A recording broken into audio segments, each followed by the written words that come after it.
every voter in the county. His argument was that only the big counties, 7 or 8 real, urban counties, could afford to do that.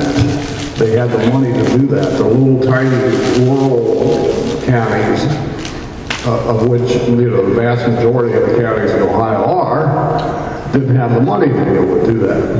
And his argument was, we either do it for everybody or we do it for nobody. And that's why he ordered this year that they not be mailed out. However, he has said that in 2014, his office itself will use some federal funds to send out absentee ballot applications to every voter in the state. Okay? Now, if you were a bit cynical about such things, you might say, well, the Secretary of State's a Republican. 2014 is a statewide election year. The governor is up for re-election. All the statewide offices are up for re-election. They're all held by Republicans. 12 of the 16 congressional seats in Ohio are held by Republicans. And so suddenly, the Secretary of State decides that, it's a pretty good idea. We'll send them our size to everybody, all 88 counties. But, and the Democrats have argued all along, said, look, all you're trying to do is pump up the Republican vote in these rural counties. Individually, these rural counties don't amount to a hill of beans, but you pile them all together, you put them all together, and it's a powerful, powerful force in state politics. So next year, each and every one of us, as a registered voter, will get an absentee ballot application that comes from the Ohio Secretary of State. His picture. What? His picture. I don't know if he's going to put his picture on it. That might be pushing a little too hard because he's the candidate for re-election too. There may be some rules about that, so we'll be watching that very closely. Kathy, I can guarantee you. Yes, ma'am. Is there any perception that it was the Republicans who stayed home because there were no Republican candidates? They just were disinterested? Yes, to a certain extent, but come right down to it, in the city of Cincinnati, there aren't that many Republicans. Yeah, no. I mean, there really are. Okay.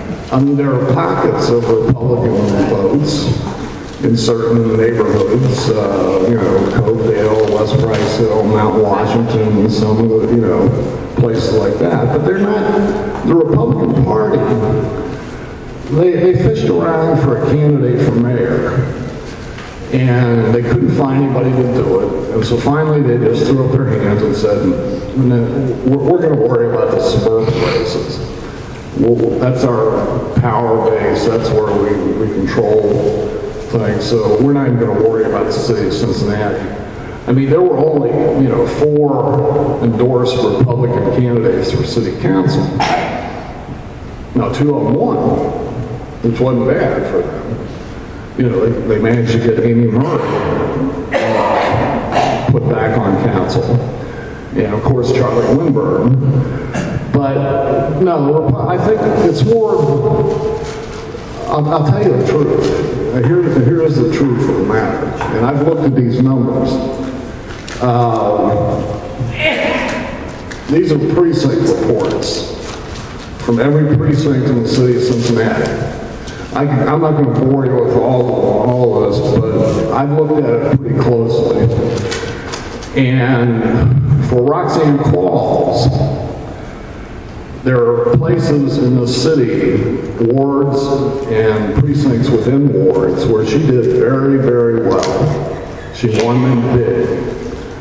But if you look at the turnout number in those precincts, it was very, very low. Okay? So she was winning in a lot of different areas of the city, whether it was Clifton or North Side or downtown or, you know, it's kind of up the middle, even some of the African-American communities. But the turnout was much lower than it was in some of these other swing areas where Cranley was winning. You know, I always look first in a city council election at College Hill. College Hill to me is kind of a bellwether of Cincinnati politics, because you have a pretty good racial mix, you have a pretty good, you know, economic mix, and it tells you a lot. And the turnout there was fairly high compared to, you know, to some places, like compared to where I live. I live in the 12th Ward, which is like the Cuff neighborhoods, okay? University Heights, Clifton Heights. And the turnout was very, very low. I mean, 12B, I live in 12A, and the turnout there was 16%. And Roxanne Falls won there with 55% of the vote. But if you go to 12B, okay, you have 2,081 registered voters there, and 4% of them showed up. Now, 56% of those voters voted for Roxanne Falls for mayor. Now, let me tell you something about 12B if you don't know it already.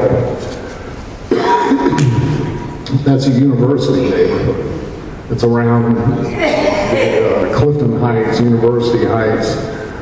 Lots and lots of college students who live there.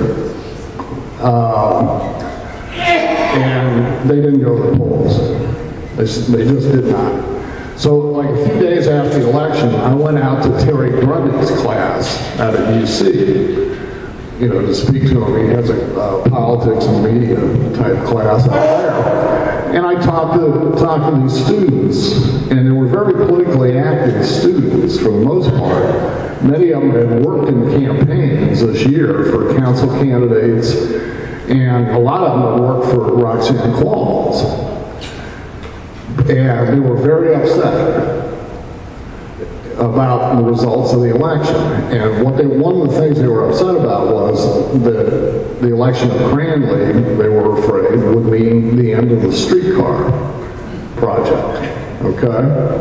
Because they wanted it to come up there, to the uptown area, to, you know, finish phase 2 and bring it up to the university area and the hospitals, and be able to get on it and go down to the banks and go to the bars and the restaurants and you know, all the places and over the Rhine. They wanted that.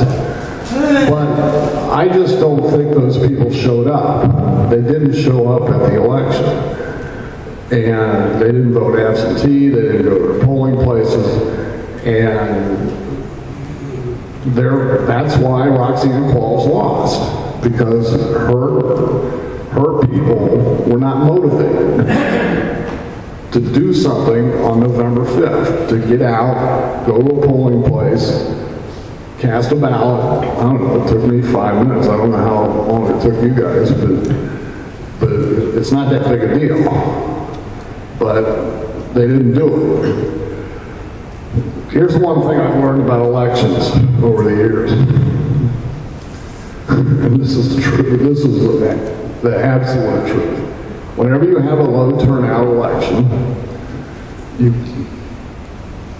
the candidate who wins, or the candidates who win, are the ones who have the support of people who are mad about something. They're angry about something. They were, in this case, it was people who were angry about the streetcar. It could have been a voter up in West Price Hill who was looking at this thing and saying, what good is this little loop going around Fenway Market to the riverfront going to do for me? in my neighborhood. And the same could be said of a voter, say, in Bond Hill, who's looking at an African-American voter and saying, what good is this going to do to me? We need help in this neighborhood. This is where we need help, not to build some little car that's going to run around in a circle.